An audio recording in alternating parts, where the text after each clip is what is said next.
اعوذ باللہ من الشیطان الرجیم بسم اللہ الرحمن الرحیم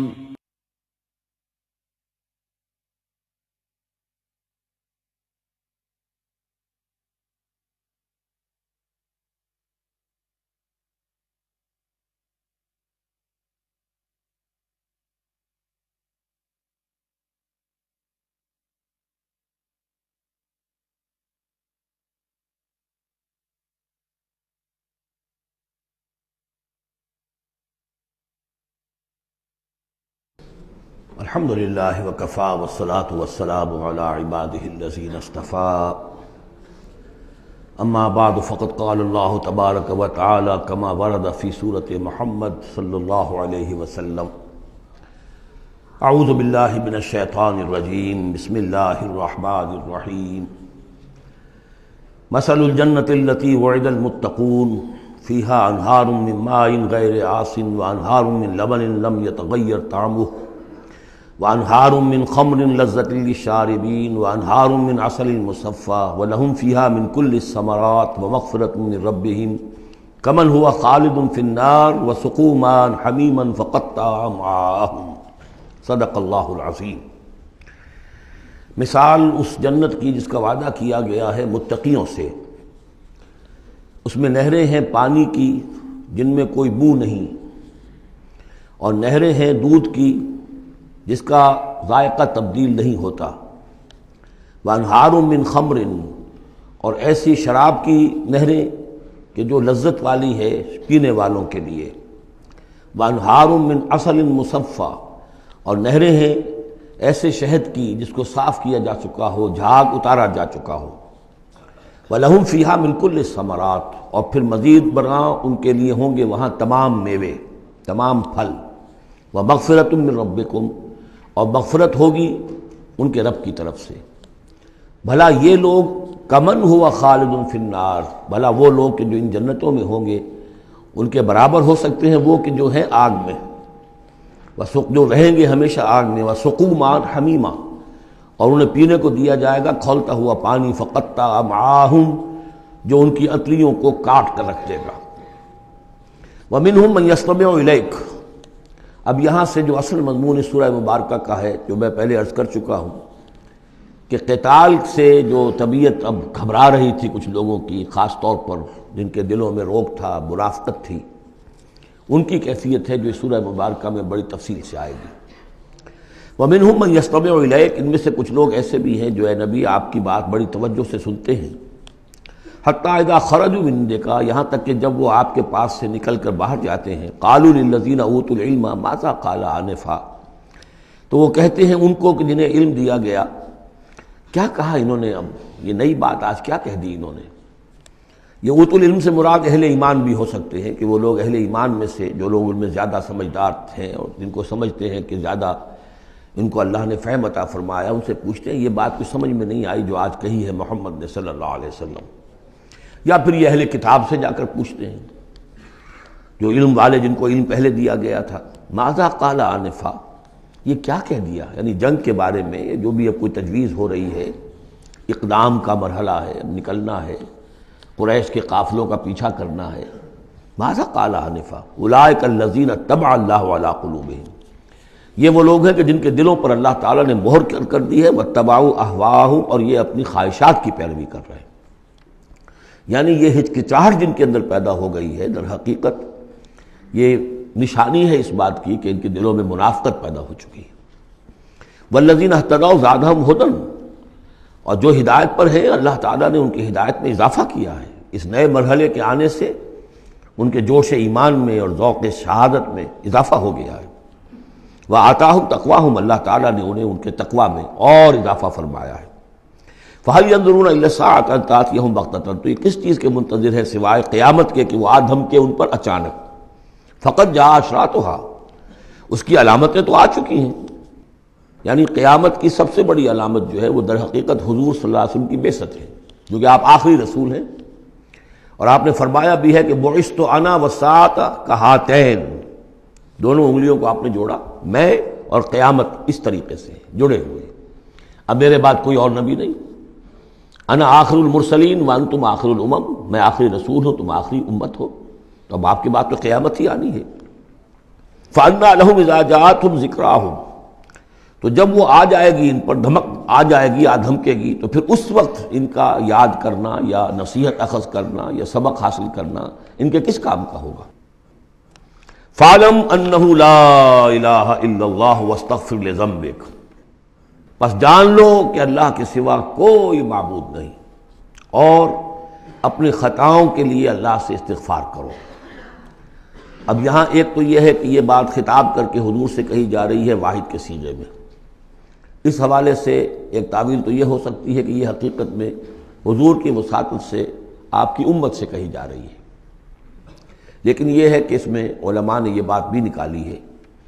کہ یہاں حضور مخاطب ہے، اور حضور کی مخاطبت میں یہ پہلو موجود ہے کہ حضور کے گناہ کا معاملہ جو ہے ہم اپنے گناہ پر قیاس نہ کریں۔ حسنات الابرار سیئات المقربین،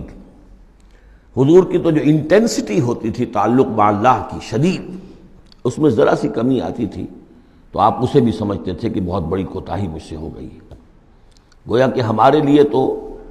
کہیں بمشکل کبھی اللہ تعالیٰ کی خصوصی عنایت سے طبیعت کے اندر انشراح ہو جائے تو یہ بہت بڑی نعمت ہے، اور حضور کے لیے وہ تو انشراح تو ہر وقت رہتا ہی تھا۔ اگر ذرا سا کہیں کسی مسئلے میں تھوڑی سی اس انشراح کی شدت میں کمی آ جائے تو آپ اسے بہت بڑی اپنی کوتاہی، بڑا گناہ سمجھتے تھے۔ ویسے میری ایک ذاتی رائے بھی ہے، وہ میں اگلی صورت میں آ کر اس بات کو پورے طور سے واضح کروں گا کہ یہاں حضور کی خطا سے مراد یہ ہے کہ جو بھی اس جد و جہد میں کہیں کوئی کوتاہی رہ گئی ہے، اور وہ کوتاہی اگر دوسرے مسلمانوں سے ہوئی ہے، تب بھی جیسا کہ آپ کو معلوم ہے کہ جنگ اگرچہ سب مل کر لڑتے ہیں، سپاہی بھی لڑتا ہے، لیکن یہ کہ صحرا بنتا ہے تو جو کمانڈر ہوتا ہے، سپہ سالار ہوتا ہے، فتح اس کے کھاتے میں جاتی ہے۔ اسی طریقے سے شکست ہو جائے تو شکست کا جو کلنک کا ٹیکہ ہے وہ بھی ظاہر بات ہے کہ سپہ سالار کے ماتھے پر لگے گا، چاہے اس میں غلطی کسی اور کی ہو جائے۔ اس اعتبار سے اگر کہیں کسی سے کوئی کوتاہی ہوئی ہے تو گویا کہ وہ حضور صلی اللہ علیہ وسلم کی جد و جہد ہونے کے اعتبار سے کہ آپ ہی کی قیادت میں ہو رہی ہے، تو اس جد و جہد کے اندر کہیں کوئی کوتاہی یا کمی جو ہے اس کا ذکر ہو رہا ہے۔ وَلِلْمُؤْمِنِينَ وَالْمُؤْمِنَاتِ، اے نبی آپ استغفار کیجئے اپنی خطا، آپ تقصیر کا بھی، اور اہل ایمان مردوں اور عورتوں کے لیے بھی۔ وَاللَّهُ يَعْلَمُ مُتَقَلَّبَكُمْ وَمَثْوَاكُمْ، اللہ خوب جانتا ہے کہاں تمہیں لوٹ کر جانا ہے، بازگشت تمہاری کہاں ہے، اور کہاں تمہارا اصل گھر ہے مستقل، تمہارا ٹھکانہ کہاں ہے، یعنی آخرت، بہشت۔ وَيَقُولُ الَّذِينَ آمَنُوا لَوْلَا نُزِّلَتْ سُورَةٌ، اور کہتے ہیں یہ لوگ جو ایمان کے دعوے دار ہیں کیوں نہیں کوئی سورت نازل ہوئی۔ یہ بہت اہم آیت ہے اس سورت کی، کہ اصل میں حضور نے جب وہ چھوٹی چھوٹی مہمیں بھیجنی شروع کر دی تھی، اس وقت تک کوئی ایسی صحیح آیت کہ اب اللہ کے راستے میں نکلو اور قتال کرو شاید نازل نہیں ہوئی۔ اذن کے درجے میں تو بات آ گئی کہ سورہ حج کے اندر آیت نازل ہو گئی تھی، لیکن سورہ حج کو بھی بعض حضرات چونکہ مدنی سمجھتے ہیں تو ہو سکتا ہے وہ بھی اس کے بعد نازل ہوئی ہو اگر وہ رائے صحیح ہو۔ باقی سورہ بقرہ کے اندر جو آیات آئی ہیں وہ بھی یہ ہے کہ جب وہ تم سے جنگ کریں، قاتلوا فی سبیل اللہ الذین یقاتلونکم، اور بظاہر ہجرت کے بعد ابتدا ابھی مکے والوں کی طرف سے نہیں ہوئی تھی، انیشیٹو حضور نے لیا ہے، چھوٹے چھوٹے دستے آپ نے بھیجنے شروع کر دیے، ان کا گھیراؤ گویا کہ آپ کر رہے ہیں۔ ایک تو پولیٹیکل آئسولیشن آف قریش، کہ جہاں بھی آپ گئے 4 مہموں میں تو آپ خود بھی تشریف لے گئے، 8 مہمات ہیں کل بدر سے پہلے، جن میں سے 4 میں آپ نے بھی شرکت فرمائی، اس لیے وہ غزوات کہلاتے ہیں۔ عام ہمارا خیال ہے کہ پہلا غزوہ جو ہے غزوہ بدر ہے، اس سے پہلے 8 ہیں مہمات، جن میں سے 4 سرایا ہیں جن میں حضور تشریف نہیں لے گئے، مسلمانوں کو آپ نے بھیجا، اور 4 غزوات ہیں۔ جہاں آپ گئے وہاں جا کر آپ نے وہاں کے قبیلے سے، اس علاقے میں جو قبیلہ آباد تھا اس سے آپ نے صلح کر لی۔ اب یا تو وہ پہلے حلیف تھا قریش کا، اب حلیف بن گیا وہ حضور کا صلی اللہ علیہ وسلم، یا یہ کہ نیوٹرل بن گیا، اس نے کہا کہ نہ ہم آپ کی مدد کریں گے قریش کے خلاف، نہ قریش کی مدد کریں گے آپ کے خلاف۔ نتیجہ یہ ہوا کہ پولیٹیکل جو انفلوئنس تھا، zone of influence, political influence Quraish کا وہ کم ہو رہا ہے۔ پھر آپ نے قافلوں کا پیچھا کیا تو اس سے اندازہ ہوا کہ اب ان کی لائف لائن جو ہے، ان کی تو شہرت تھی وہ، اس کے اوپر آپ نے ہاتھ ڈالا۔ یہ چیزیں چونکہ آپ کی طرف سے ہوئی ہیں، اس وقت تک مکے والوں کی طرف سے جو بھی کچھ انہوں نے کیا، مکے میں ستایا، مارا پیٹا، وہ تھے اپنی جگہ۔ ہجرت کے بعد ان کی طرف سے کوئی اقدام نہیں ہوا۔ اس پر یہ لوگ جو تھے جو ذرا اس جنگ وغیرہ سے اور اس معاملے سے اپرا رہے تھے، تو ان کو ایک دلیل ملی ہوئی تھی، وہ کہتے تھے لولا نزلت سورۃ، کیوں نہیں کوئی سورت نازل ہو جاتی۔ یہ تو محمد صلی اللہ علیہ وسلم نے خود ہی اپنا ایک سلسلہ شروع کر دیا ہے اپنی ذاتی رائے سے۔ ان کا خیال ہوگا جیسے کوئی مہم جو انسان ہوتا ہے، تو شاید اسی طریقے سے اب یہ جو ہے مہم جو انسان بن گئے۔ لولا نزلت سورۃ فاذا انزلت سورۃ محکمۃ، پھر جب ایک محکم صورت نازل کر دی گئی، وذکر فیہا القتال، اور اس میں قتال کا حکم آ گیا۔ رأیت الذین فی قلوبہم مرض، تو اب تم دیکھو گے ان لوگوں کو کہ جن کے دلوں میں روگ ہے، ینظرون الیک نظر المغشی علیہ من الموت، اب آپ کی طرف ایسے دیکھیں گے جیسے وہ شخص دیکھتا ہے جس پر موت کی غشی طاری ہو رہی ہوتی ہے۔ دلیل ان کی ختم ہو گئی۔ اب وہ کہتے تھے کہ آیت اترے، کو قرآن نازل ہو جس سے معلوم ہو کہ اب قتال ہے، یہ اللہ کا حکم ہے۔ اسی لیے اسی آیت میں جو لفظ قتال آیا ہے، اسی کے حوالے سے اس سورت کا نام سورہ قتال بھی ہے۔ فَإِذَا أُنزِلَتْ سُورَةٌ مُحْكَمَةٌ وَذُكِرَ فِيهَا الْقِتَالُ رَأَيْتَ الَّذِينَ فِي قُلُوبِهِم مَّرَضٌ يَنظُرُونَ إِلَيْكَ نَظَرَ الْمَغْشِيِّ عَلَيْهِ مِنَ الْمَوْتِ فَأَوْلَىٰ لَهُمْ، تو افسوس ہے ان پر، بربادی ہے ان کے لیے۔ طاعۃ وقول معروف، دیکھو ایمان لائے ہو، ایمان کا دعویٰ کر رہے ہو تو اطاعت لازم ہے تم پر، طاعۃ وقول معروف، ہاں کوئی مشورہ دینا ہے، بھلی بات کہنی ہے، کوئی حرج نہیں ہے، مشورہ دے سکتے ہو، اچھی بات کہہ سکتے ہو، لیکن اطاعت کرنی پڑے گی۔ فَإِذَا عَزَمَ الْأَمْرُ، مشورے کے بعد جب فیصلہ ہو جائے، ایک بات طے ہو جائے، فَلَوْ صَدَقُوا اللَّهَ لَكَانَ خَيْرًا لَهُمْ، تو اب اگر انہوں نے جو وعدہ اللہ سے کیا ہوا تھا اور جو میثاق ایمان ان کا ہے، اس کو اگر یہ سچا کریں گے، ثابت ہوں گے سچے، تبھی ان کی خیریت ہے، تبھی ان کے لیے بہتری ہے۔ فَهَلْ عَصَيْتُمْ إِن تَوَلَّيْتُمْ أَن تُفْسِدُوا فِي الْأَرْضِ وَتُقَطِّعُوا أَرْحَامَكُمْ، اس آیت کے دو ترجمے کیے گئے ہیں۔ پہلے میں وہ ترجمہ کر رہا ہوں کہ جو شیخ الہند کا بھی ہے اور مجھے اسی سے اتفاق ہے، کہ تم ذرا سوچو، اگر جس حال میں اس وقت تم ہو، اگر تمہیں حکومت مل جائے، تم والی بن جاؤ، تمہیں یہاں اقتدار مل جائے اس جزیرہ نما عرب میں، تو تمہاری ابھی چونکہ پوری تربیت نہیں ہوئی ہے، خاص طور پر ظاہر بات ہے کہ جو انصار مدینہ تھے، ابھی ایمان لائے تھے، ان کی تربیت تو نہیں ہوئی، ان میں ایک بڑی تعداد ایسے لوگوں کی بھی شامل تھی، آپ کو معلوم ہے کہ جو منافق تھے، آخر غزوہ احد میں 1/3 نفری جو ہے وہ نکل کر چلی گئی تھی، تو معلوم ہوا کہ اس میں اتنی بڑی تعداد میں منافق بھی تھے۔ اگر اس حال میں تمہیں کہیں حکومت مل جائے تو تم کیا کرو گے؟ تفسدوا فی الارض، زمین میں فساد مچاؤ گے، وتقطعوا ارحامکم، اور اپنے رحمی رشتے کاٹو گے۔ یہ بات سمجھنی چاہیے ان جماعتوں کو بھی کہ جو چاہے اپنے دارشت میں دین کے لیے اقتدار حاصل کرنا چاہتی ہیں، کہ ہم دین کو قائم کرنے کے لیے چاہتے ہیں کہ ہمارا غلبہ ہو، لیکن یہ کہ اگر وہ اپنے کارکنوں کی تربیت پر زور نہیں دیں گے، ان میں خلوص اور اخلاص اور للہیت، خالص اللہ کے لیے جو کرنا ہے اللہ کے لیے اور دین کے احکام کے مطابق، اگر ان جماعتوں کے کارکن جو ہیں وہ اس کی پوری تربیت یافتہ نہیں ہوں گے، تو ہو سکتا ہے کہ بجائے اگر انہیں کہیں اختیار مل جائے تو بجائے کہ اصلاح کے اور فساد ہو جائے۔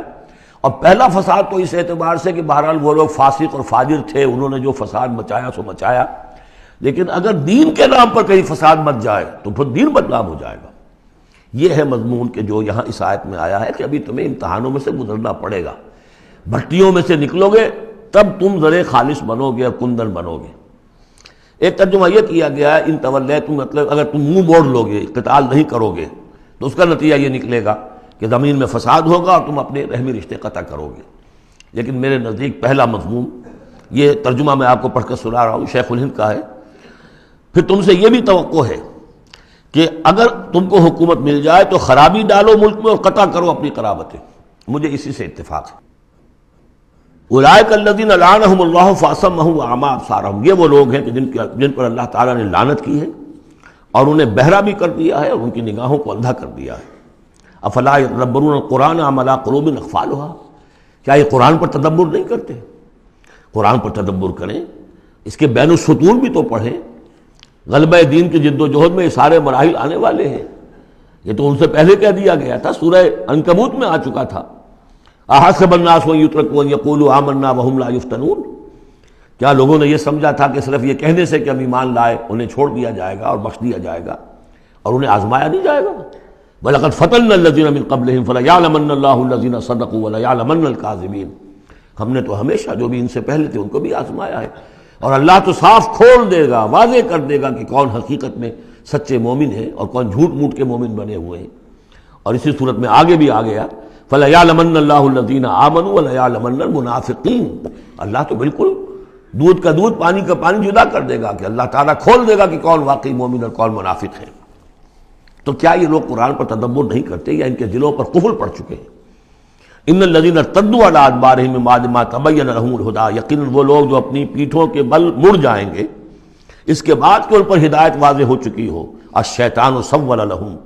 شیطان نے در حقیقت ان کے لیے یہ مرحلہ ارتداد کا اور پیچھے مڑ جانے کا آسان کر دیا ہے۔ واملی لہم، اور ان کو بڑی طول عمل کے اندر پھنسا دیا ہے، لمبے لمبے ان کی امیدیں ہیں دنیا کے اندر۔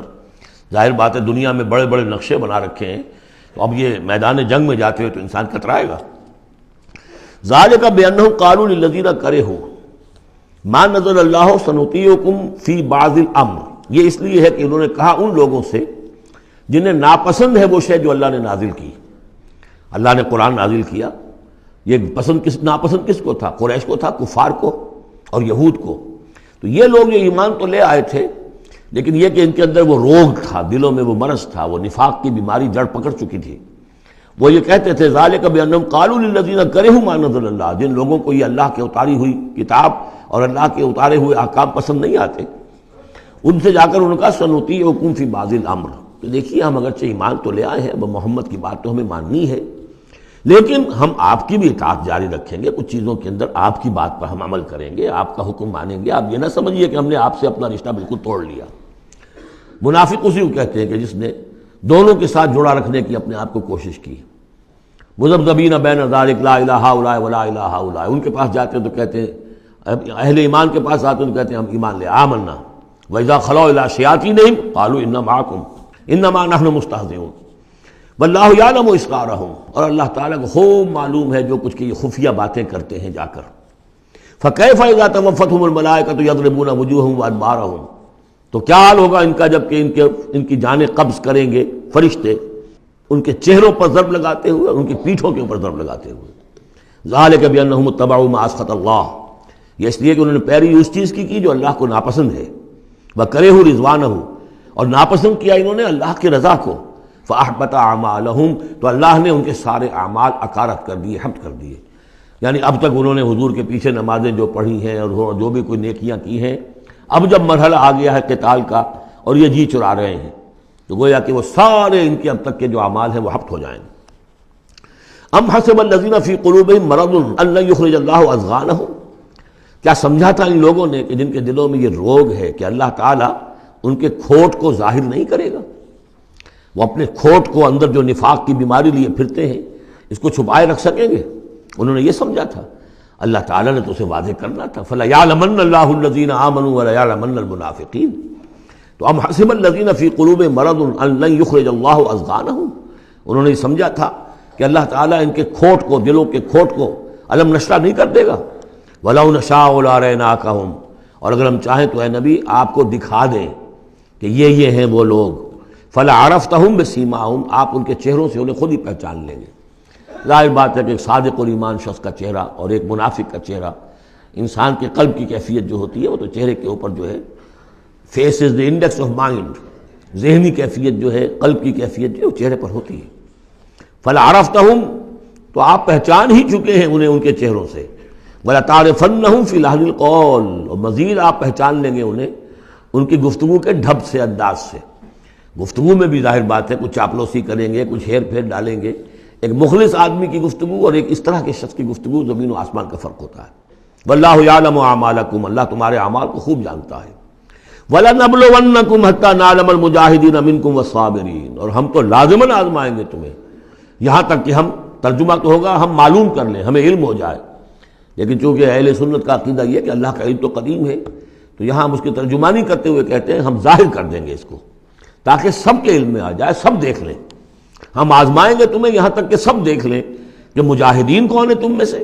حتیٰ نعلم المجاہدین منکم والصابرین، اور وہ جو صبر کرنے والے ہیں۔ وَنَبْلُوَ أَخْبَارَكُمْ، اور ہم تمہارے سارے حالات کی پوری طریقے سے تحقیق کر لیں۔ یہ تقریباً سمجھیے کہ وہ آیت جو آئی تھی سورہ بقرہ میں، وَلَنَبْلُوَنَّكُمْ بِشَيْءٍ مِّنَ الْخَوْفِ وَالْجُوعِ وَنَقْصٍ مِّنَ الْأَمْوَالِ وَالْأَنفُسِ وَالثَّمَرَاتِ، ابھی وہاں چونکہ قتال کا حکم نہیں آیا تھا، اس لیے وہاں پر ابھی جنگ کا تذکرہ نہیں تھا۔ یہ تو تھا کہ ہم تمہیں آزمائیں گے بھوک سے اور جانی اور مال کے نقصان سے اور ثمرات کے ضیاع سے، لیکن یہاں اسی آیت کو ایک ایکسٹینشن سمجھیے، وَلَنَبْلُوَنَّكُمْ حَتَّىٰ نَعْلَمَ الْمُجَاهِدِينَ مِنكُمْ وَالصَّابِرِينَ، تاکہ ہم دیکھ لیں کون ہیں وہ جو واقعتاً جہاد کرنے والے ہیں، صبر کرنے والے ہیں، اور ان کی پوری طرح جانچ پرکھ کر لیں۔ ان الذين كفروا وصدوا عن سبيل الله وشاقوا الرسول من بعد ما تبين له الهدى لن يضروا الله شيئا، یقیناً وہ لوگ جنہوں نے کفر کیا اور جو روکتے رہے لوگوں کو بھی اللہ کے راستے سے اور اللہ کی اور اس کے رسول کی مخالفت میں سرگرم رہے، زدہ میں پڑ گئے، من بعد ما تبين لهم الهدى، اس کے بعد کہ ان کے لیے ہدایت واضح ہو چکی تھی، لن يضروا الله شيئا، وہ اللہ کا کچھ نہیں بگاڑ سکیں گے، وسيحبط اعمالهم، اللہ تعالیٰ ان کے اعمال کو بھی حبط کر دے گا۔ یعنی اس پہلے ذکر تھا منافقین کا، اب یہاں کفار مکہ کا ذکر ہے۔ ان کے اعمال کیا تھے؟ وہی حاجیوں کی خدمت کرتے تھے۔ اجعلتم سقایۃ الحاج وعمارۃ المسجد الحرام کمن آمن باللہ والیوم الآخر، اور یہ کہ بہرحال اور بھی کچھ دے، کسی نے کھانا کھلا دیا، کسی کو کچھ اور کر دیا، اور پھر یہ کہ جو کچھ انہوں نے جد و جہد کی ہے، انہوں نے بھی مال خرچ کیے ہیں، جنگیں کی ہیں۔ بدر میں آئے تھے تبھی تو بہت سے لوگوں نے کفار نے انفاق کیا تھا، تبھی تو ساز و سامان تیار ہوا تھا، 900 اونٹ لے کر نکلے تھے، روزانہ ایک دن 10 ایک دن 9 اونٹ تو ذبح ہو رہے تھے وہ فوج کو جو کھانا کھلانے کے لیے، تو آخر لوگوں نے کنٹریبیوٹ کیا تھا، تو یہ سارے اعمال ان کے اکارت چلے گئے۔ یا ایھا الذین آمنوا اطیعوا اللہ واطیعوا الرسول ولا تبطلوا اعمالکم، اے اہل ایمان اللہ کی اطاعت کرو اور اس کے رسول کی اطاعت کرو، لا تبطلوا اعمال، اپنے اعمال ضائع نہ کرا بیٹھنا۔ یعنی اب تک اگر تم نے کچھ اعمال کیے ہیں، کوئی محنت بھی کی ہے، کچھ انفاق بھی کیا ہے، کچھ اور جد و جہد کی ہے، لیکن اب جو یہ مرحلہ نیا آ گیا ہے، اس کو یوں سمجھیے اب امر حال یہ ہے، اللہ کا اس کے رسول کا جس وقت جو حکم ہے اس وقت اس کو ماننا ہوگا۔ اب حکم یہ ہے، لہذا اگر اس میں تم نے کہیں پیٹھ دکھا دی تو تم اپنے سارے سابقہ اعمال کو باطل کرا لو گے۔ ان الذین کفروا وصدوا عن سبیل اللہ ثم ماتوا وهم کفار فلن یغفر اللہ لهم، یقیناً وہ لوگ کہ جنہوں نے کفر کیا اور اللہ کے راستے سے وہ روکتے رہے اور یا رکے رہے، یہ دونوں جیسے میں نے عرض کیا کہ صدا یا صدو جو ہے یہ فعل لازم بھی ہے، فعل متعدی بھی ہے۔ ثم ماتوا وهم کفار، اور وہ مر گئے اسی حال میں کہ وہ کافر تھے، فلن یغفر اللہ لهم، تو ایسے لوگوں کو اللہ تعالیٰ ہرگز نہیں بخشے گا۔ فلا تہنوا، تو اے مسلمانوں تم ڈھیلے نہ پڑو، بودے پن کا مظاہرہ نہ کرو، وتدعوا الی السلم، سیدھا سلم میں، اور تم جو اب یہ کہہ رہے ہو صلح کی بات ہونی چاہیے اور سلامتی کی بات ہونی چاہیے اور خام خواہ کی لڑائی جھگڑا جو ہے اس سے کیا حاصل ہے، یہ جو تم کر رہے ہو یہ نہ کرو۔ فلا تہنوا وتدعوا الی السلم، بلکہ اب جو مرحلہ آ گیا ہے اب تو سرفروشی کا مرحلہ آ گیا ہے، وانتم الاعلون، اور گھبراؤ نہیں، تم ہی سب سے اونچے رہو گے، سربلند رہو گے، غالب ہوگے۔ واللہ معکم، اللہ تمہارے ساتھ ہے، اس کی مدد تمہارے شامل حال ہے۔ ولن یترکم اعمالکم، اللہ تعالیٰ تمہارے اعمال ضائع نہیں کرے گا۔ انما الحیات الدنیا لعب و لہو، یہ دنیا کی زندگی تو کھیل ہے اور کچھ جی کا بہلانا ہے، اس کے سوا کیا ہے؟ آخرت کے مقابلے میں تو یہ دھوکے کا سامان ہے، دھوکے کی ٹٹی ہے۔ وما الحیات الدنیا الا متاع الغرور وان تؤمنوا وتتقوا یؤتکم اجورکم، اگر تم ایمان لاؤ، ایمان پر قائم رہو اور اپنے رب کا تقوی اختیار کیے رکھو، اللہ تعالیٰ تمہیں دے گا تمہارے بدلے، تمہارے اجر۔ ولا یسألکم اموالکم، اور وہ تم سے تمہارے مال نہیں مانگتا، مطلب یہ کہ سارے مال نہیں مانگتا یا تم سے زبردستی مال نہیں مانگتا۔ دیکھیے دونوں چیز ذہن میں رکھیے، اللہ مال تو مانگتا ہے، من ذا الذی یقرض اللہ قرضا حسنا، کون ہے جو اللہ کو قرض حسنہ دیتا ہے؟ کتنی مرتبہ کہا اللہ کی راہ میں انفاق کرو، اللہ کی راہ میں انفاق کرو۔ سورہ بقرہ میں ہم پڑھ چکے ہیں، انفقوا فی سبیل اللہ ولا تلقوا بایدیکم الی التہلکہ، اللہ کی راہ میں خرچ کرو، لگا دو، اپنے آپ کو اپنے ہاتھوں ہلاکت میں مت ڈالو۔ یہ اللہ کا مال مانگنا تو ہے، لیکن ایک تو یہ کہ جبر نہیں کیا۔ یہ کمال ہے محمد رسول اللہ صلی اللہ علیہ وسلم کا، اتنی عظیم انقلابی جد و جہد۔ کبھی آپ نے نہیں کہا کہ ایمرجنسی ہے لہذا اب سب کا مال ضبط، فلاں کا مال ضبط، کچھ نہیں، جو بھی تشویق ہے ترغیب ہے، لیکن جس نے دیا اپنی مرضی سے دیا، سوائے ایک جنگ کے نفیر عام بھی نہیں تھی، تشویق ہے ترغیب ہے، حرض المؤمنین علی القتال، نکلو اللہ کی راہ میں، شہادت جو ہے اس کو اپنا مقصود سمجھو، شہادت ہے مطلوب و مقصود مومن، جبر نہیں کیا۔ یہ کمال ہے میرے نزدیک۔ ویسے تو کمال ہر پہلو سے ہے، لیکن یہ نکتہ بھی ذہن میں رکھیے کہ کہیں بھی کسی صورتحال میں جبر کا معاملہ نہیں آیا۔ تو اللہ تعالیٰ تم سے جبرن نہیں مانگتا یا کل کے کل مال نہیں مانگتا۔ ان یسألکموہا، اگر وہ تم سے مانگے تمہارے سارے مال فیحفکم، اور تم پر سختی کرے اور تنگی کرے، تبخلوا، تم بخل سے کام لوگے، ویخرج اضغانکم، اور اللہ ظاہر کر دے گا پھر تمہارے اندر کے کھوٹ کو، جو تمہارا کھوٹ اندر ہے وہ زبانوں پر آ جائے گا، جیسا کہ غزوہ احزاب کے موقع پر آ گیا کہ ما وعدنا اللہ ورسولہ الا غرورا، منافقین نے یہ بات کہہ دی کھلم کھلا کہ اللہ اور اس کے رسول نے تو ہمیں دھوکہ دیا، سب باغ دکھائے۔ ہاں انتم ہؤلاء تدعون لتنفقوا فی سبیل اللہ، تمہیں بلایا جا رہا ہے، ترغیب دی جا رہی ہے، تمہیں تشویق کی جا رہی ہے کہ تم اللہ کی راہ میں خرچ کرو، لتنفقوا فی سبیل اللہ، فمنکم من یبخل، تم میں سے کوئی وہ بھی ہے جو بخل سے کام لیتے ہیں، ومن یبخل فانما یبخل عن نفسہ، جو کوئی بخل سے کام لے رہا ہے وہ بخل اپنے آپ سے کر رہا ہے، وہ اپنے وہ فائدے چھوڑ رہا ہے کہ جو انفاق سے اسے ملیں گے۔ ایک کے 700 ملتے ہوں تو اگر نہیں دے رہے آپ ایک تو کس کا گھاٹا کیا؟ اپنا نقصان کیا نا، تو وہ تو اپنی جان سے ہی نفس کا جو ہے بخل کر رہا ہے۔ واللہ الغنی وانتم الفقراء، اور اللہ تعالیٰ تو غنی ہے، یہ تو تمہارے امتحان کے لیے مانگ رہا ہے تم سے، اللہ کو قرض دو، اللہ تعالیٰ تم سے صدقات بھی قبول کر لیتا ہے، وَيَقْبَلُ الصَّدَقَاتِ، صدقات قبول کر لیتا ہے، یہ اللہ تعالیٰ کی طرف سے تمہارے لیے تمہارا اعزاز ہے، اکرام ہے۔ واللہ الغنی، حالانکہ وہ غنی ہے، وَأَنْتُمُ الْفُقَرَاءُ، اور محتاج اصل میں تم ہو۔ وَإِن تَتَوَلَّوْا، یہ آیت بڑی فیصلہ کن ہے، ان تتولوا، اگر تم پیٹھ پھیر لوگے، یستبدل قوما غیرکم، تو تمہیں ہٹا کر کسی اور قوم کو لے آئے گا، ثم لا یکونوا امثالکم، پھر وہ تمہاری طرح کے نہیں ہوں گے۔ اب یہ ہو سکتا ہے کہ اس کا اطلاق جو ہے اس وقت کے کچھ لوگوں پر بھی ہوا ہو کہ جنہوں نے منافقت کی بنا پر پیٹھ موڑ لی، اللہ نے اپنے نبی کے لیے ان سے زیادہ جو ہے جانثار قسم کے اہل ایمان جو ہے وہ فراہم کر دیے۔ لیکن یہی آیت جو ہے اس اعتبار سے کہ حضور کی بعثت اصلی، بعثت خصوصی امیین کے لیے تھی، بنی اسماعیل اور عرب کے مشرکین جو ان کے تابع تھے، ان کے لیے یہ کہ یہ بات ان سے کہی جا رہی ہے کہ اب تمہیں سے امت بنی ہے، امت مسلمہ کن سے بنی ہے؟ اس کا نیوکلیس اہل عرب، وہی امت عرب کے لوگ۔ اگر یہ مشن جو تمہارے حوالے ہوا ہے، کذالک جعلناکم امۃ وسطا لتکونوا شہداء علی الناس ویکون الرسول علیکم شہیدا، اگر تم نے اس مشن سے منہ موڑ لیا تو اللہ تمہیں ہٹائے گا، معزول کر دے گا، کسی اور قوم کو لے آئے گا۔ چنانچہ میرے نزدیک اس آیت کا ظہور ہوا ہے بتمام و کمال 13ویں صدی عیسوی میں، جبکہ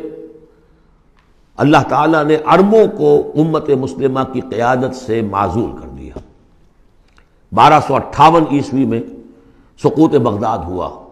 ہلاکو کے ہاتھوں جو مسلمانوں پر تاتاریوں کے ہاتھوں بیتی ہے، کروڑوں مسلمان قتل ہوئے اس وقت، معمولی نہیں، اور آخری خلیفہ بنو عباس کا اس کو کھینچ کر محل سے گھسیٹ کر باہر نکالا گیا، جانور کی ایک کھال میں لپیٹ کر تاتاریوں نے اپنے گھوڑوں کے سموں تلے اسے کچل دیا۔ وہ گویا کہ عربوں کا معزول ہونا تھا امت مسلمہ کی قیادت سے۔ اس کے بعد کچھ عرصہ گزرا ہے، لیکن پھر اللہ نے وہ ایک معجزہ دکھایا کہ انہی تاتاریوں میں سے کتنی قومیں ایمان لے آئیں۔ ہے آیا فتنہ تاتار کے افسانے سے، پاسباں مل گئے کعبے کو صنم خانے سے۔ پھر وہی تاتاری تھے جن میں سے ترکان تیموری نکل آئے، ترکان صفوی نکل آئے، ترکان سلجوقی ان سے بھی پہلے آ چکے تھے، اور ترکان عثمانی، پھر گریٹ آٹومان امپائر، پھر خلافت بھی اللہ نے پھر وہاں منتقل کر دی۔ 400 برس کا خلافت جو ہے وہ بھی ترکان عثمانی کے پاس رہی۔ ان تتولوا یستبدل قوما غیرکم ثم لا یکونوا امثالکم، صدق اللہ العظیم۔ سورۃ الفتح، تمہیدی باتیں میں پہلے عرض کر چکا ہوں۔ یہ سورہ مبارکہ نازل ہوئی ہے صلح حدیبیہ کے بعد۔ اس کی جو تاریخی پس منظر ہے صرف یہ چند جملے کفایت کریں گے۔ سن 5 میں غزوہ احزاب کے بعد یہ حضور نے صحابہ سے کہہ دیا تھا کہ اب قریش میں وہ دم نہیں رہا کہ اب دوبارہ وہ تم پر چڑھ کر آئیں اور حملہ کریں۔ لن تغزوکم قریش بعد عامکم ھذا ولکنکم تغزونہم، اب انیشیٹو تمہاری طرف سے ہوگا۔ وہ انیشیٹو حضور نے لیا ہے سن 6 میں۔ آپ نے عمرے کا احرام باندھا، اور آپ کے ساتھ 1400، عام طور پر زیادہ بیان ہوتا ہے لیکن بعض روایات میں 1800 صحابہ احرام باندھ کر چلے کہ ہم عمرہ کرنے جا رہے ہیں۔ یہ گویا کہ ایک ٹیسٹ تھا کہ اب قریش کرتے کیا ہیں۔ آپ احرام کے لیے اپنی منزل بمنزل کرتے ہوئے پہنچ گئے حدیبیہ تک، وہی جگہ جہاں پر کہ پھر صلح ہوئی۔ ادھر قریش کے لیے جو ہے ان کی جان پر بن گئی۔ پہلی بات تو یہ کہ ان کی روایات کے خلاف تھا کہ کوئی آئے عمرے کی نیت سے اور ان کو روک دے، یہ عرب کی روایت نہیں تھی۔ دوسرا یہ کہ اب اگر آنے دیتے ہیں اور مسلمان دندناتے ہوئے آئیں اس شہر کے اندر عمرہ کریں تو گویا کہ ان کی شکست ہو گئی۔ تو وہاں پر جو بھی ہوا تفصیلات کا تو موقع نہیں ہے۔ ایک طرف تو وہ تلے ہوئے تھے کہ جنگ کریں گے، اور جب حضرت عثمان کو حضور نے بھیجا ہے کچھ سلسلہ جنبانی کے لیے، وہاں ان کو روک لیا گیا، خبر مشہور ہو گئی کہ انہیں شہید کر دیا گیا۔ پھر حضور نے بیعت لی، وہ بیعت علی الموت کہلاتی ہے، بیعت علی لا نفر یا بیعت علی الموت، اور اس کا نام ہے بیعت رضوان۔ ایک درخت کے نیچے آپ تشریف فرما ہوئے اور سب نے آ کر آپ سے بیعت کی کہ اب یہاں جانیں دے دیں گے اپنی، سب ہم یہاں پر مرنے کے لیے تیار ہیں، جانیں قربان کر دیں گے، یہاں سے واپس نہیں جائیں گے۔ جب وہاں یہ خبریں پہنچی اور انہوں نے کچھ اور اندازہ کر لیا تھا کہ یہ تو بڑے سرفرے لوگ معلوم ہو رہے ہیں، ان میں سے کوئی جو ہے بھاگنے والا نظر نہیں آتا یہاں سے، تو پھر یہ ہے کہ وہ مجبور ہو گئے کہ اب کچھ صلح کریں۔ پھر صلح ہوئی، صلح حدیبیہ، لیکن وہ بڑی ان ایکول صلح تھی، اس میں مسلمانوں کے لیے ہیوملیشن تھی، اس لیے کہ یہ طے کر لیا گیا اس میں کہ اگر کوئی مسلمان مدینے سے واپس آئے مکے تو اسے مکے والے واپس نہیں کریں گے، لیکن اگر کوئی مکے سے مدینے جائے گا تو واپس کرنا ہوگا۔ اور وہاں پر ہو بھی گیا، ابو جندل صحابی تھے جن کو کہ اسی نے جو کہ وہاں سے صلح کے لیے گفت و شنید کرنے کے لیے آیا تھا، سہیل بن عمرو، اس کا ہی بیٹا عین اس وقت وہ پہنچ گیا، لیکن صلح کے وہ کاغذات لکھے جا چکے تھے، اس نے معاملہ بچایا، مسلمانوں مجھے پھر قصائیوں کے حوالے کر رہے۔ حضور نے فرمایا کہ اب ابو جندل تم صبر کرو، جو وعدہ ہم کر چکے ہیں ہمیں اس کی پابندی کرنی ہے۔ بہرحال اس کو حضور نے، اگرچہ صحابہ تو اس درجے دلگیر تھے کہ ہم یہ دم کر صلح کیوں کر رہے ہیں، حضرت عمر رضی اللہ تعالیٰ عنہ سے تو بہرحال یہ بھی کہہ دیجئے کہ زیادہ قرب جو انہیں حاصل تھا حضور سے، اس کی بنا پر ان کی یہ ہمت ہو گئی کہ آپ نے وہ سوال جواب بھی کر لیا جس پر آپ پھر ساری عمر پچھتاتے رہے۔ کہ آپ نے پوچھا کہ کیا ہم حق پر نہیں ہیں؟ حضور نے فرمایا ہاں ہم حق پر ہیں۔ کیا آپ اللہ کے رسول نہیں ہیں؟ آپ نے مسکرا کر جواب دیا ہاں میں اللہ کا رسول ہوں۔ تو پھر ہم یہ کیوں دب کر صلح کر رہے ہیں؟ آپ نے فرمایا کہ میں وہی کر رہا ہوں جو اللہ نے مجھے حکم دیا۔ بس اتنی سی بات تھی جس پر ساری عمر پچھتائے۔ لیکن یہ بات حضرت علی نے بھی کر دی اس درجے میں کہ جب وہ صلح نامہ لکھا گیا، حضور ڈکٹیٹ کرا رہے تھے، حضرت علی کاتب تھے، لکھ رہے تھے، تو اب حضور نے فرمایا یہ صلح نامہ ہے، لکھو محمد رسول اللہ اور قریش کے مابین۔ وہ سہیل بن عمرو نے اعتراض کر دیا کہ نہیں، یہ اگر ہم اس میں لکھیں گے ظاہر بات ہے صلح نامے پر تو دونوں فریقوں کے دستخط ہوتے ہیں، تو میں دستخط کروں گا تو میں تو آپ کو اللہ کا رسول نہیں مانتا، ورنہ اس عبارت کی روح سے جب اس کے نیچے میرا بھی دستخط آئیں گے تو وہ میں نے مان لیا۔ تو حضور نے اس پر بھی مسکرا کر کہا کہ تم مانو نہ مانو میں اللہ کا رسول ہوں، لیکن اے علی مٹا دو یہ رسول اللہ کے لفظ، مٹا دو، وہاں سے لکھ دو یہ معاہدہ ہے محمد ابن عبداللہ اور قریش کے مابین۔ حضرت علی نے کہا کہ حضور یہ میں نہیں کر سکتا، میں اپنے ہاتھ سے آپ کے نام کے ساتھ لکھے ہوئے الفاظ، اب دیکھیے اگرچہ حکم تو یہ ہے کہ الامر فوق الادب، لیکن یہ کہ یہ جو بھی کچھ ہوا ہے تو یہ ہوا غیرت دینی، حمیت دینی کی وجہ سے۔ حضرت علی نے بھی کیا، حضرت عمر نے بھی کیا، دونوں کے طرز عمل میں کوئی فرق نہیں۔ لیکن بہرحال اس کے بعد جو ہے صلح ہوئی ہے، اور مسلمانوں کے دل اگرچہ اس پہ بہت ہی رنجیدہ تھے، اور یہ بات بھی بڑی عجیب تھی کہ وہیں احرام کھول دیے گئے، وہیں قربانی کے جانور جو ہیں، تو اب اس پر جو ہے یہ آیت سورت اتری ہے، اور پہلا لفظ یہ ہے انا فتحنا لک فتحا مبینا، مسلمانوں کی دلجوئی کے لیے کہ تم جسے سمجھ رہے ہو کہ دب کر صلح کی ہے، حقیقت حال کے اعتبار سے تو اے محمد ہم نے آپ کو بڑی روشن فتح عطا فرمائی۔ آج ہم اسے انٹرپریٹ کر سکتے ہیں روشن فتح کس اعتبار سے کہ ٹریٹی کے معنی یہ ہے کہ مصالحت یا صلح ہوتی ہے دو فریقوں کے درمیان جو ایک دوسرے کو ریکگنائز کریں۔ اس کا مطلب یہ ہے کہ قریش نے ریکگنائز کر لیا that Muhammad is a power to reckon with، اور یہ بہت بڑی بات ہے، قریش نے تسلیم کیا، اور تسلیم کرنا جو ہے یہ اللہ تعالیٰ کی طرف سے فتح عظیم ہے۔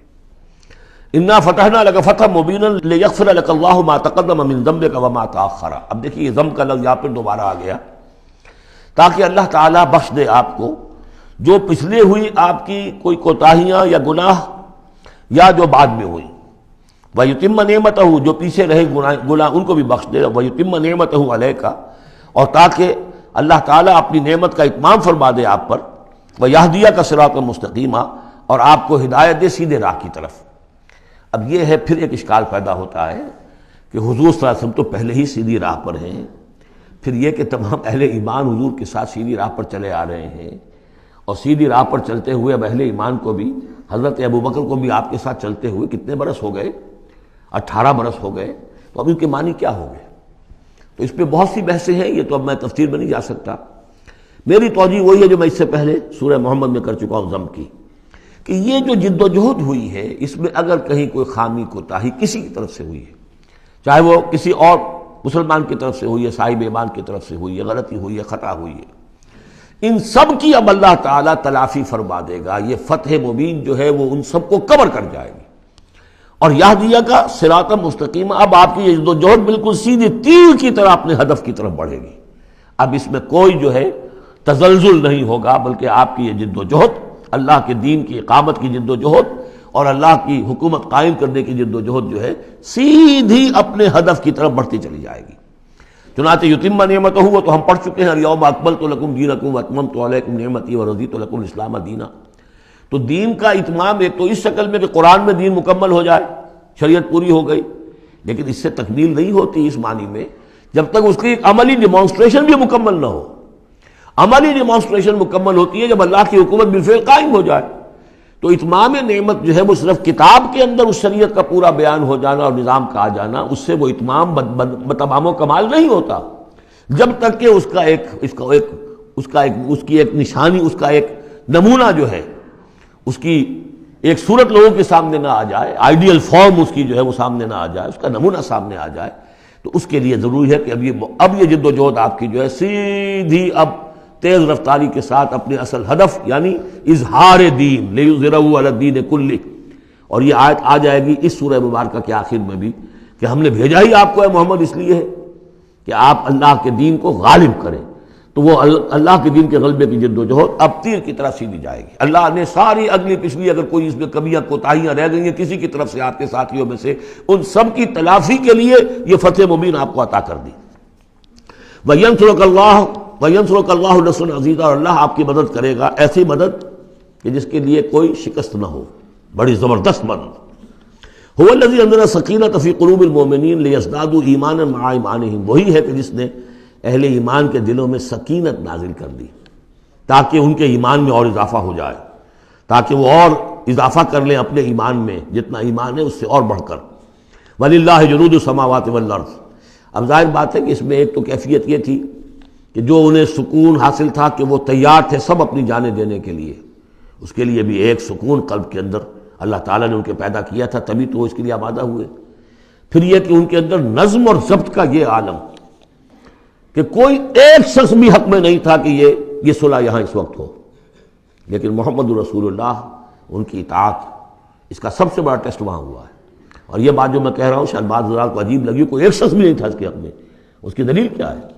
اس کی دلیل یہ ہے کہ جب حضور نے جب صلح ہو گئی مکمل، آپ نے فرمایا مسلمان اٹھو، احرام کھول دو اور یہی قربانیاں دے دو۔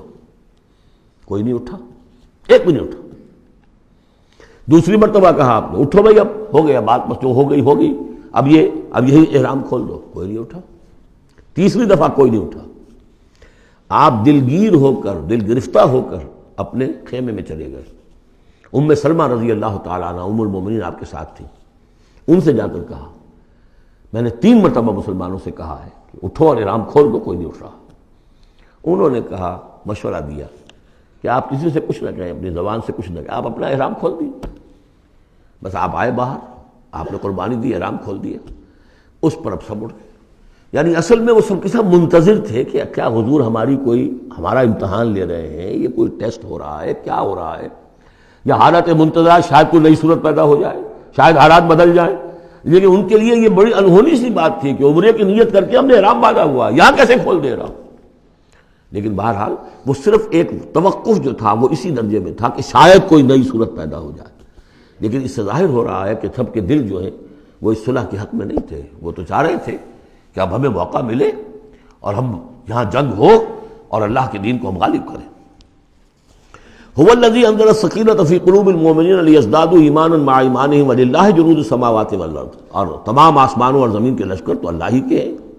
وکان اللہ علیما حکیما، اللہ سب کو جاننے والا اور کمال حکمت والا ہے۔ لیدخل المؤمنین والمؤمنات جنات تجری من تحتها الانہار خالدین فیہا، تاکہ وہ داخل کرے اہل ایمان مردوں اور عورتوں کو ان باغات میں جن کے دامن میں ندیاں بہتی ہوں گی، جن میں وہ ہمیشہ ہمیشہ رہیں گے، ویکفر عنہم سیئاتہم، اور دور کر دے ان سے ان کی برائیوں کو، وکان ذلک عند اللہ فوزا عظیما، اور یقیناً یہی شے ہے اللہ کے نزدیک بڑی کامیابی ہے۔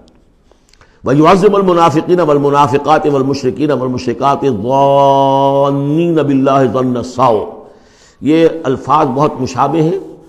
سورہ احزاب کی آخری آیات کے، اور سورہ احزاب جو ہے آپ کو معلوم ہے سن 5 میں نازل ہوئی، اور یہ سن 6 میں نازل ہو رہی ہے، تو زمانہ جو ہے قریب کا ہے۔ اور اللہ سزا دے اور عذاب دے منافق مردوں اور منافق عورتوں کو، اور مشرک مردوں اور مشرک عورتوں کو، کہ جو اللہ کے بارے میں بہت برے گمان رکھتے ہیں۔ علیہم دائرۃ السوء، اصل میں تو ان کے اوپر ہے مسلط برائی کا دائرہ۔ وغضب اللہ علیہم، اور اللہ غضبناک ہوا ہے ان پر۔ ولعنہم، اللہ نے ان پر لعنت فرمائی ہے۔ وعد لہم جہنم، اور ان کے لیے تیار کیا ہوا جہنم کو، وساعت مصیرا، اور وہ بہت بری جگہ ہے لوٹنے کی۔ وللہ جنود السماوات والارض، آسمانوں اور زمین کے لشکر کل کے کل اللہ ہی کے اختیار میں ہیں۔ وکان اللہ عزیزا حکیما، اللہ زبردست ہے اور حکیم ہے۔ پہلے آیا تھا علیما حکیما، اب عزیزا حکیما۔ انا ارسلناک شاہدا ومبشرا ونذیرا، اے نبی ہم نے بھیجا ہے آپ کو شاہد بنا کر، وہی شاہد گواہی دینے والا۔ یہاں اپنے قول اور اپنے عمل سے اللہ کے دین کی گواہی دی۔ قیامت میں کھڑے ہو کر عدالت میں پروزیکیوشن وٹنس کی حیثیت سے کہیں گے اے اللہ تیرا دین جو مجھ تک آیا تھا میں نے پہنچا دیا تھا، اب یہ ان کے ذمہ ہے۔ فکیف اذا جئنا من کل امۃ بشہید وجئنا بک علی ہؤلاء شہیدا، ہم نے آپ کو بھیجا ہے گواہ بنا کر اور بشارت دینے والا بنا کر اور خبردار کرنے والا بنا کر، لتؤمنوا باللہ ورسولہ، تاکہ اے مسلمانوں تم ایمان رکھو اللہ پر اور اس کے رسول پر، وتعزروہ وتوقروہ، اور اللہ کے رسول کی تو تم مدد بھی کرو اور ان کی تعظیم کرو، توقیر کرو، وتسبحوہ بکرۃ واصیلا، اور اللہ کی تم تسبیح کرو صبح شام۔ یہاں دیکھیے اس آیت میں لتؤمنوا باللہ ورسولہ، اللہ اور اس کے رسول دونوں پر ایمان رکھو، پھر رسول کے لیے وتعزروہ وتوقروہ، اور اللہ کے لیے وتسبحوہ بکرۃ واصیلا، اس کی تسبیح بیان کرو صبح شام۔ ان الذین یبایعونک انما یبایعون اللہ، یقیناً وہ لوگ جو اے نبی آپ سے بیعت کر رہے ہیں وہ حقیقت میں اللہ سے بیعت کر رہے ہیں۔ ید اللہ فوق ایدیہم، اللہ کا ہاتھ ان کے ہاتھوں کے اوپر ہے۔ فمن نکث فانما ینکث الی نفسہ، تو جو کوئی بھی اس بیعت کی خلاف ورزی کرے گا، اس کو توڑے گا، اس کا سارا وبال اسی کے اوپر ہوگا۔ ومن اوفی بما عاہد علیہ اللہ، اور جو پورا کر دے گا اس معاہدے کو جو اللہ سے کر رہا ہے، فسیؤتیہ اجرا عظیما، تو اللہ تعالیٰ اسے اجر عظیم عطا فرمائے گا۔ اس آیت کو اچھی طرح سمجھ لیجئے اور اس کا تعلق جوڑ لیجئے جو سورہ توبہ کی آیت نمبر 111 تھی۔ ان اللہ اشتری من المؤمنین انفسهم واموالهم بان لهم الجنہ یقاتلون فی سبیل اللہ فیقتلون ویقتلون وعدا علیہ حقا فی التوراۃ والانجیل والقرآن ومن اوفی بعہدہ من اللہ فاستبشروا ببیعکم الذی بایعتم بہ، اللہ نے اہل ایمان سے ان کی جانیں اور مال خرید لی ہے جنت کے عوض۔ یہ جو خرید و فروخت ہو گئی ہے یہ بیع ہو گئی ہے، بیع و شرع ہو گئی ہے۔ فاستبشروا ببیعکم الذی بایعتم بہ، خوشیاں مناؤ، جشن مناؤ اس بیعت پر، اس بیع پر، اس سودے پر جو تم نے کیا ہے، اس سے بہتر سودا کوئی نہیں۔ اچھا یہ بیع تو ہوئی بندے اور اللہ کے مابین۔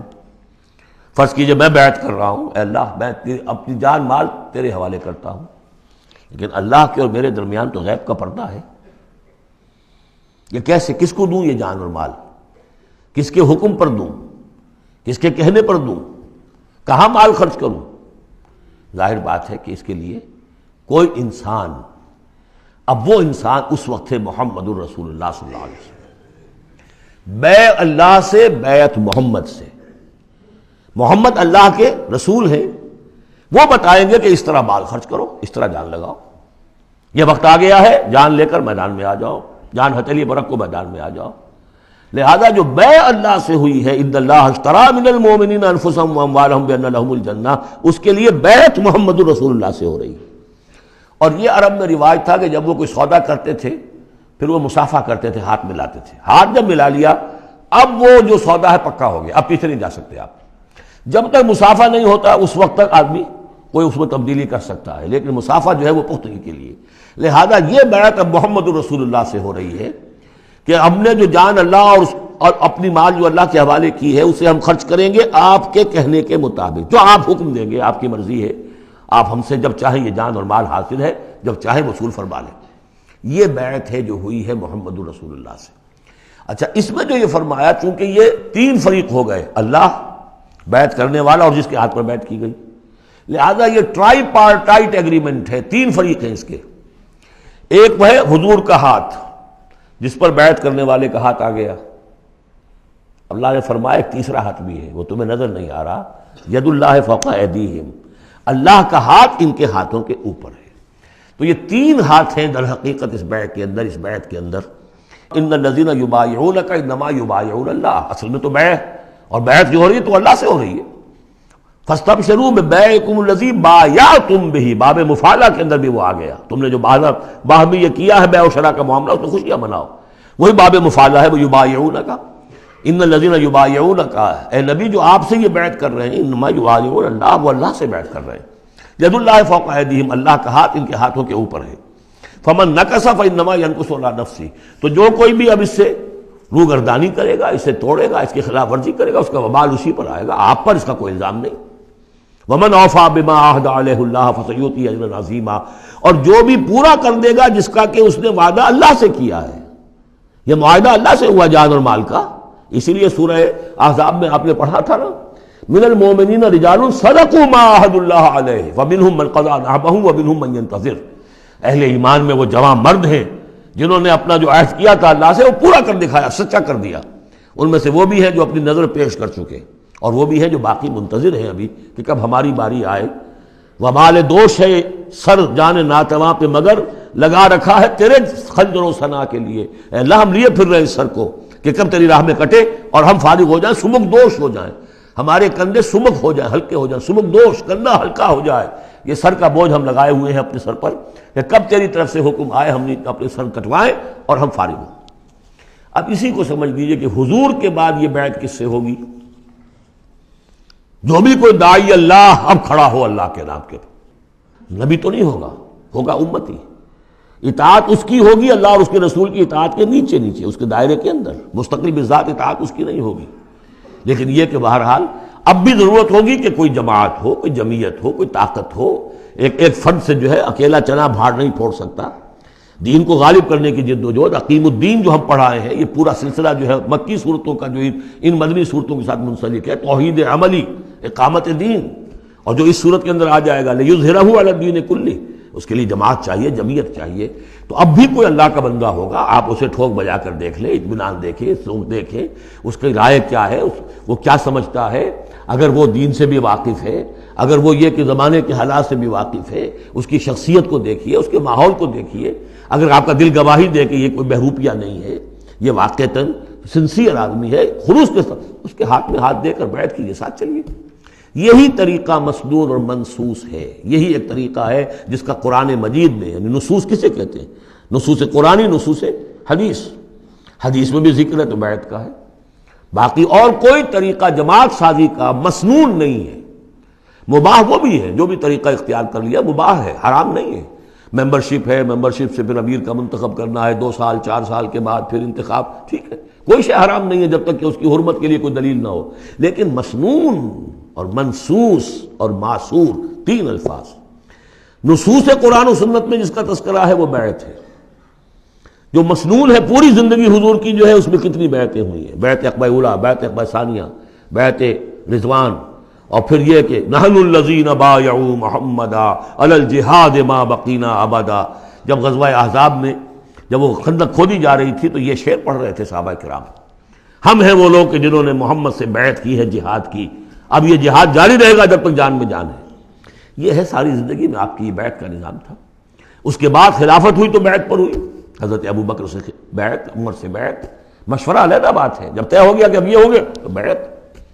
پھر خلافت میں کچھ غلط رخ پیدا ہو رہا تھا، حضرت حسین رضی اللہ تعالیٰ عنہ اور حضرت عبداللہ ابن زبیر رضی اللہ تعالیٰ عنہما یہ کھڑے ہوئے تو جنہوں نے جمعیت بنائی بیعت کی بنیاد پر بنائی۔ یہ دوسری بات ہے کہ جو کوفی تھے انہوں نے جو بیعت کی تھی حضرت حسین سے وہ توڑ دی انہوں نے۔ فمن نکث فانما ینکث علی نفسہ۔ اس کے بعد ہمارے ہاں اگر کوئی سلسلہ بنا ہے ارشاد کا، تزکیہ نفس کا، صوفیاء کا، وہ بھی بیعت، بادشاہ ہوتے تھے تو بیعت۔ پچھلی صدی میں جتنے جہاد ہوئے، ہمارے ہاں سب سے بڑا جہاد ہوا پچھلی صدی کا، 19ویں صدی عیسوی کا، سید احمد بریلوی رحمۃ اللہ علیہ اور شاہ اسماعیل شہید رحمۃ اللہ علیہ، ان لوگوں کا جو بیعت کی بنیاد پر جماعت تھی، کوئی اور بنیاد جماعت سازی کی نہیں تھی۔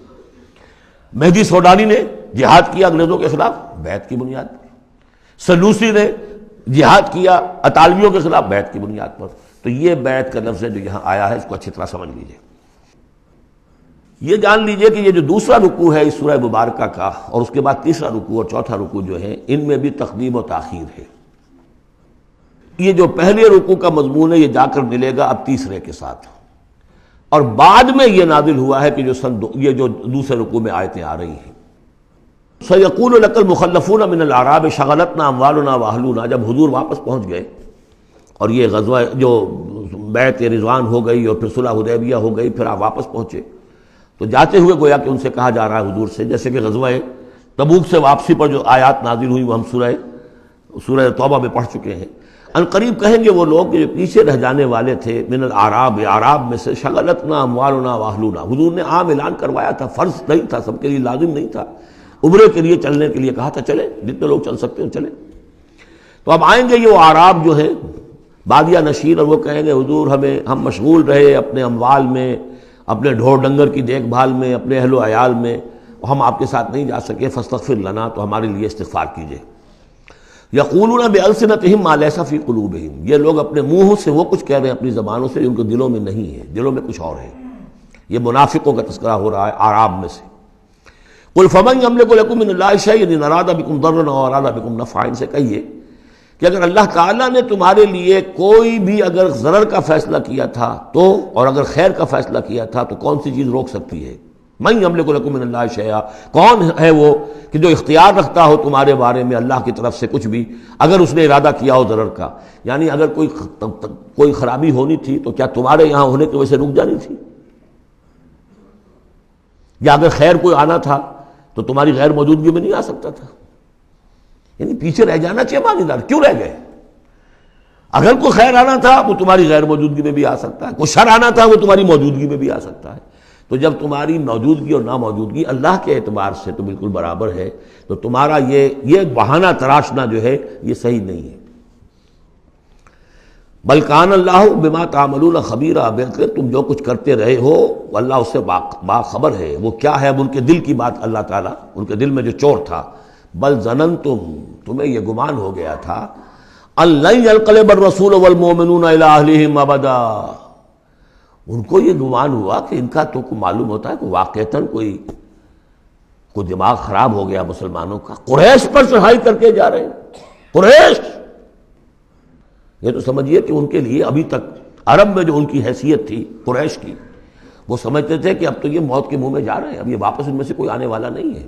بل ظننتم، تم نے یہ گمان کیا تھا، ان لن ينقلب الرسول والمؤمنون الى اہلہم ابدا، کہ اب واپس آئیں گے ہی نہیں رسول اور اہل ایمان اپنے گھر والوں کی طرف۔ وَزُيِّنَ ذَلِكَ فِي قُلُوبِكُمْ، اور یہ تمہارے دلوں میں کھبا دی گئی بات، وَظَنَنْتُمْ ظَنَّ السَّوْءِ، اور تم نے بہت برا گمان کیا، وَكُنْتُمْ قَوْمًا بُورًا، اور تم ہو ہی تباہ ہونے والے لوگ۔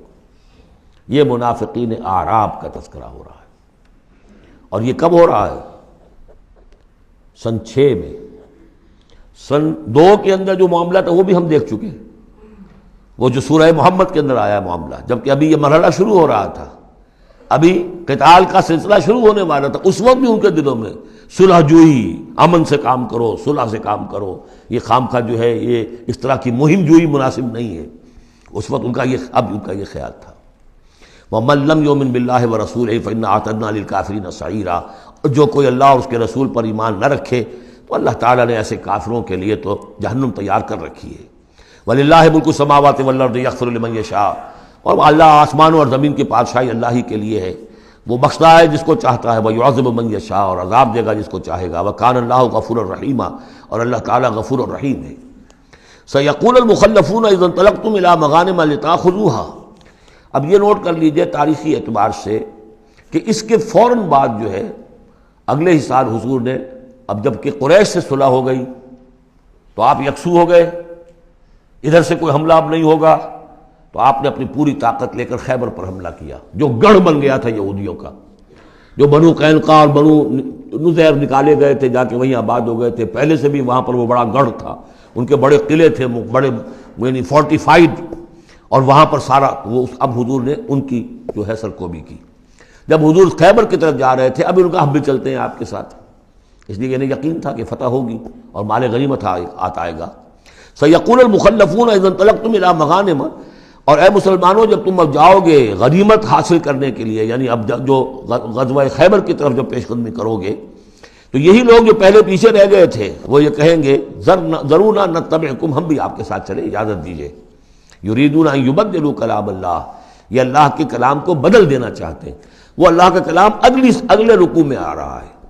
کہ ان کے بارے میں طے کر دیا گیا تھا کہ جو لوگ اس صلح حدیبیہ کے موقع پر نہیں گئے ہیں ساتھ حضور کے، اب ان کو کسی بھی دوسری نیکسٹ جنگ کے اندر شمولیت کی اجازت نہیں ہوگی۔ وہ آگے آ رہا ہے، اس لیے اس کے سمجھنے میں تھوڑی سی دقت ہوتی ہے، لیکن سمجھ لیجئے کہ وہ آگے ہے، اسی لیے تقدیم و تاخیر کی میں نے بات آپ سے کی تھی۔ یریدون ان یبدلوا کلام اللہ، یہ چاہتے ہیں کہ اللہ کے کلام کو تبدیل کر دیں، اللہ کے حکم کو بدل دیں۔ قل لن تتبعونا، کہہ دیجئے کہ نہیں اب تم ہمارے ساتھ نہیں جاؤ گے۔ کذالکم قال اللہ من قبل، یہ بات اللہ تعالیٰ پہلے ہی کہہ چکا ہے پہلے، اور اس صورت میں آ رہا ہے ذرا بعد میں۔ فسیقولون بل تحسدوننا، وہ کہیں گے یہ تو آپ لوگ حسد کر رہے ہیں ہم سے، آپ ہمیں ساتھ نہیں لے جانا چاہتے، جبکہ ہمیں اندازہ ہے کہ وہاں پہ غنیمتیں ملیں گی۔ بل کانوا لا یفقہون الا قلیلا، حقیقت یہ ہے کہ یہ فہم ہی نہیں رکھتے، تفقہ ہی نہیں رکھتے مگر بہت ہی تھوڑی۔ قل للمخلفین من الاعراب، یہ جو لوگ رہ گئے تھے پیچھے، یہ بدو لوگ، ان سے کہہ دیجئے ستدعون الی قوم اولی باس شدید، ان قریب پھر تمہیں بلایا جائے گا ایک ایسی قوم کی طرف، ایسے قوم کے مقابلے کی طرف جو بڑی طاقت والی ہوگی۔ تو قاتلونہم او یسلمون،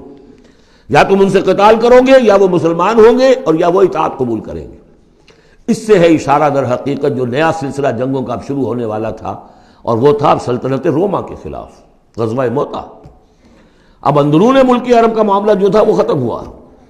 اب تو اصل جو معاملہ پیش آنا ہے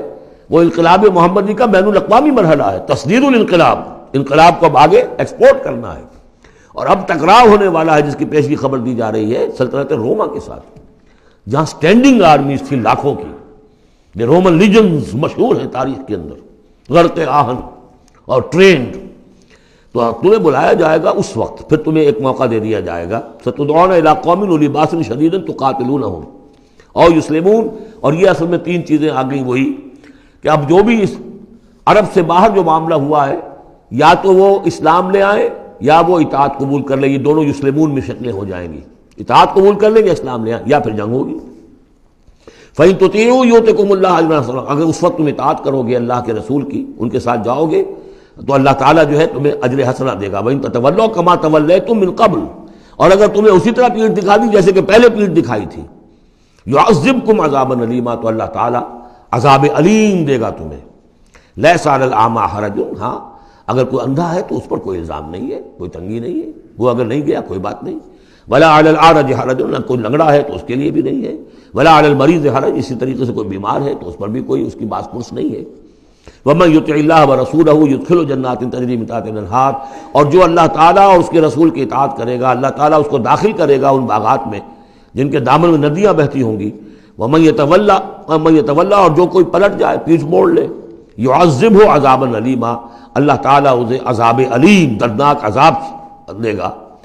اب اس کے بعد یہ پہلے رکوع والا مضمون جو بیعت کا مضمون چل رہا تھا، وہی بیعت کا مضمون اب آگے یہاں چل رہا ہے۔ یہ بیچ والا جو ہے دوسرے رکوع کا مضمون یہ اس کے بعد کا تھا، پہلے آ گیا ہے۔